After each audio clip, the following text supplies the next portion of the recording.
Я згодны, што спрэчкі за спадчыну вялікага княства літоўскага бессэнсоўныя.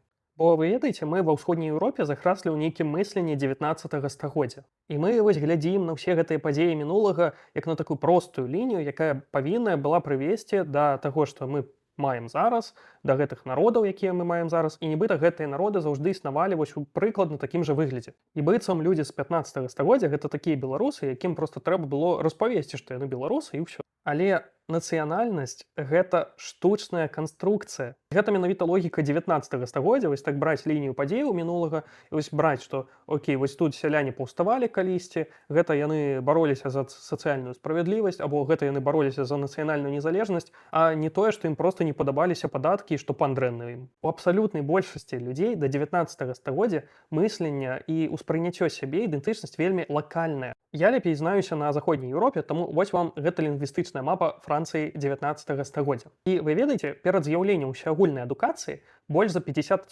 ўсіх гэтых людзей яны не ведалі таго, што мы называем французскай мовай. Бо французскай мовай мы называем парыжскі дыялект, які праз усеагульную школьную адукацыю усім гэтым людзям навязалі проста. Тое ж самае тычыцца Італіі, так там быў гэты тасканскі дыялект, які таксама праз усеагульную адукацыю зрабілі італьянскай мовай. Ну і нават больш смешна ў песні аб альбегойскім крыжовым паходзе 13 стагоддзя мы, напрыклад, бачым, як вельмі чотка трубадур ён аддзяляе жыхароў Парыжа, якіх ён толькі называе французамі, ад, напрыклад, бургунцаў, то бок вось гэта частка цэнтральнай Францыі ўвогуле, і брытонцаў. Таму ведаеце, тое, што ў Беларусі людзі называлі сябе тутэйшымі, гэта не нейкая анамалія, гэта норма ідэнтыфікацыі сябе людзьмі ў большай частцы Еўропы перад тым, як ім сказалі, хто яны на самай справе павінны быць. Бо вы ведаеце, у сярэднявеччы ідэя нацыі ўвогуле-то была. Але яна заўжды была толькі для элітаў, для 3% людзей, каб проста адзначыць сваю лаяльнасць манарху пэўнаму. А каб гэта стала масавым, гэта ўжо праз школы ішло з гары ўніз. Бо, вы ведаеце, нацыянальнасць гэта не нешта ўласцівае натуральным чынам людзям. І ўсе гэтыя нацыяналістычныя наратывы гэта фактычна проста інтэлектуальны гвалт над людзьмі мінулага, якія ўвогуле не зразумелі б нават, што такое сучасная Беларусь і сучасная Літва. І найбольш важліва гэта стаўленне да гісторыі ніяк да навукі.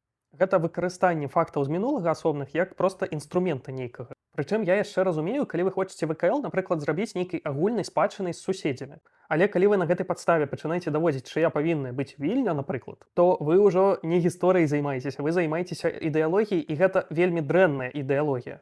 І нікога яна ў добрую кропку яшчэ не прыводзіла. І гэта, дарэчы, тычыцца і таго, як па-дзіцячаму літоўцы трымаюцца за гэта эксклюзіўнае права на спадчыну ВКЛ таксама.